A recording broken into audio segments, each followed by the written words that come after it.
population, and Tuesday is students. When the Hirak started, there were days for other, for like lawyers, days for whatever. But then, well, things happen. Things happen. Yeah. And then Sundays us.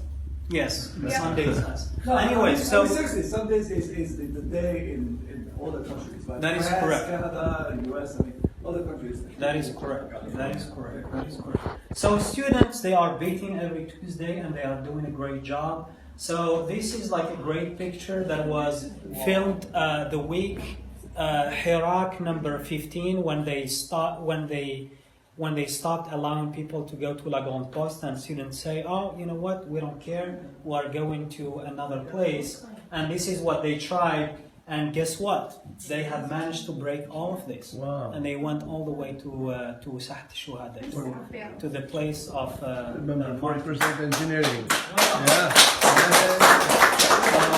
yeah, students are mighty. So students also, they were like the pioneers of internet memes, whatever. So here we see these guys. Oh, these two pictures I took as well. راني قاعد بالكم من لا رطرباش. So what he's saying, you know what? I don't care. I'm gonna stay till the final exams in here, and what matters is you go away. So 1962 is the ceasefire with the French. 2019 is the cease of the Algerian system.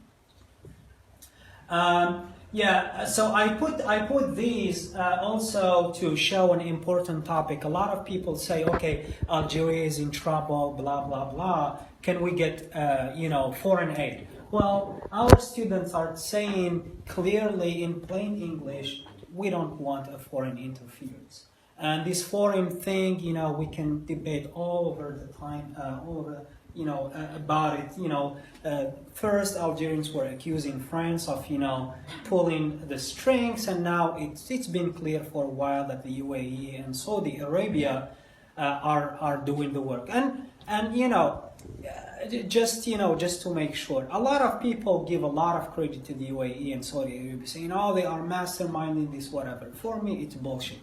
I've been working in the industry in high tech for 17 years. I've never met a PhD from the UAE or from Saudi Arabia. They exist. I just did not meet them. Because they're busy doing something else. What I mean is, these people, don't be fooled, they are just the face of a darker power that is behind. And if you follow the politics in the Middle East, you have one country that wants to dominate everybody else, and this country is aided by U.S. technology, by U.S. money, by European engineering, so on and so forth.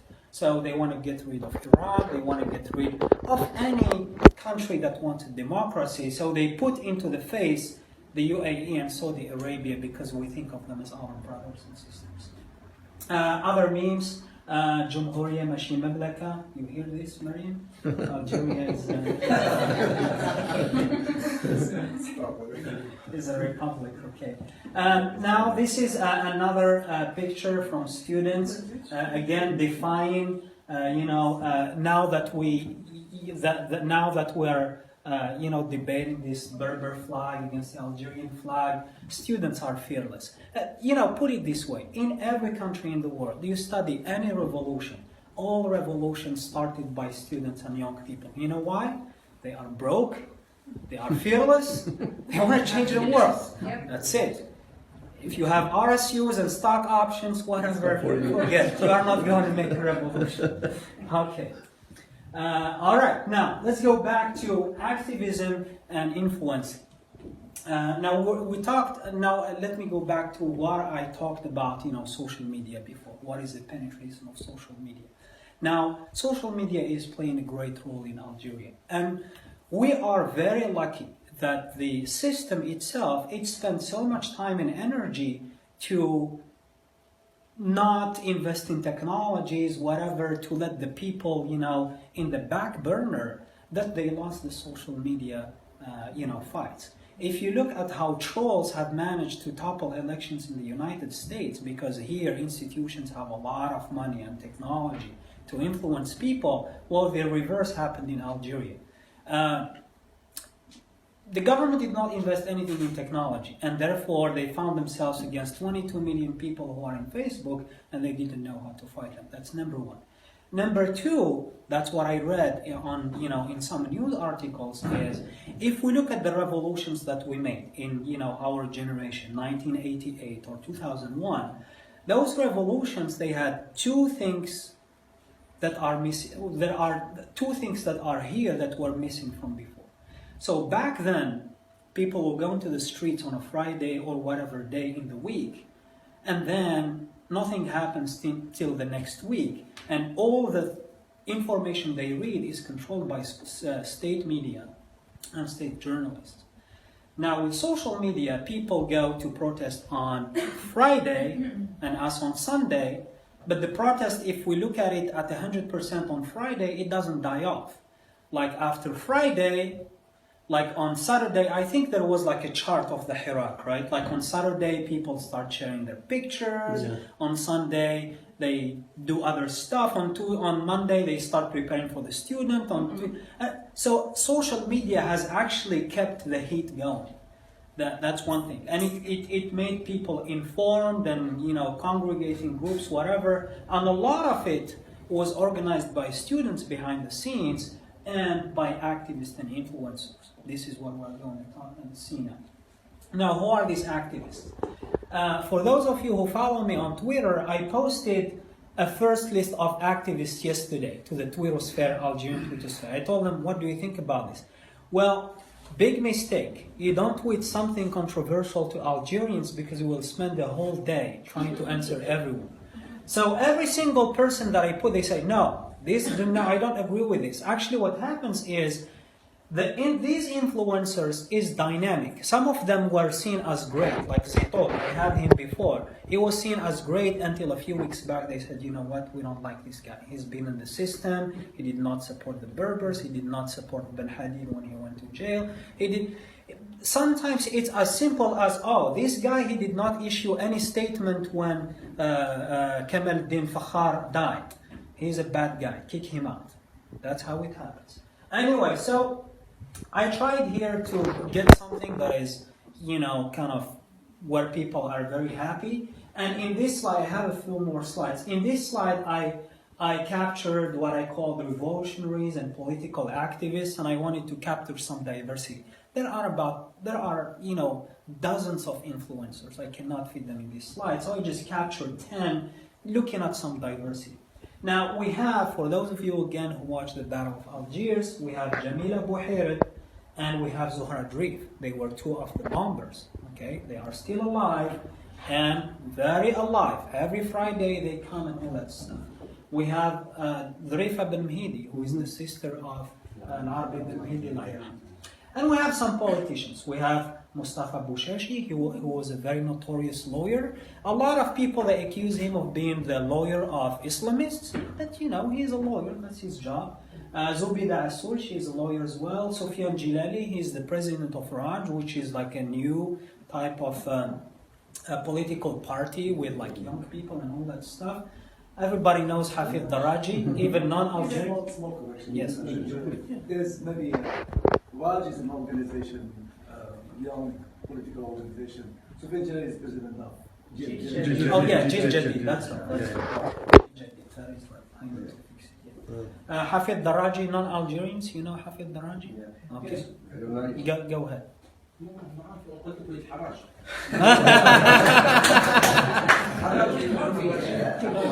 Okay. Well, Hafid Daraji is a soccer commentator. Everybody follows him. Hakim Haddad, the poor guy, he's been arrested pretty much every Friday and they release him. Louisa Eid Hamadou, she is a university professor. She is like a political scientist. She gets invited a lot into radio shows and all that stuff. Karim Tabu, he is an MP, a politician. He's very active. Okay, next. We're looking at artists and social media influencers. Again, there are dozens of them. I try to capture some diversity in here. Top guys are singers. Awlad al-Bahja, these are the people who sang the 3 songs at the beginning. Amel Zen, Amal Zan, for your information, she was the first artist that released a song after the Hirak, for the Hirak. And it's called Libérer l'Algérie. Libérer l'Algérie. Yes. It's been viewed over 10 million times. Now, Soul King, everybody knows Soul King, Liberté, his song, just his own original song, has 110 million views on YouTube. Rajam Zian, did I put her? No. I put like a kick-ass singer before, but I removed it. If you don't know Rajam Zian, check her out. What's that? He went to Miriam. No. So Rajam Zian, she is, if you know, Matoub al-Warnas has this very famous saying. He says, "Je suis le patriote de tous les peuples opprimés." So Rajam Zian is the patriot of all oppressed, population. She sang for Gaza, she sang for Palestine many times. She did a lot of great artwork. Check her out. Lotfi Double Canon, very well known, great rapper. He's been on the front way before the Hirak. Yes. Yeah. So I argued on internet before I put Anastina, and everybody said, "Oh no, Anastina, he's just like one of those guys. He's not a good guy. He's just trying to make audience." So it's okay. Okay, I put Lotfi Double. Sorry. Now at the bottom, I'm going to put different type of artists. So Al-Mustache, the guy who does a lot of artwork. Al-Mustache, he did a great thing in the Hirak. He gave all his artwork, he designed special artwork for the Hirak, and he gave it all for free. So he didn't charge anyone. You can download it. Rania G, who knows Rania G? A very famous Algerian photographer. What is the photography that sticks into your mind from Algeria? Like one of the first top photographers. The ballerina dancer. Wow. She shot the ballerina dancer. And the poor lady, her picture was stolen by everyone and nobody credited her, whatever. Kemal Daoud. Kemal Daoud, he's a very controversial person because of his positions about, religion and all that stuff. But actually, if you take a step back, he has been fighting the system since the beginning of times. And all he writes against the system is very valuable, and a lot of people value him as one of the pioneers of the Hirak.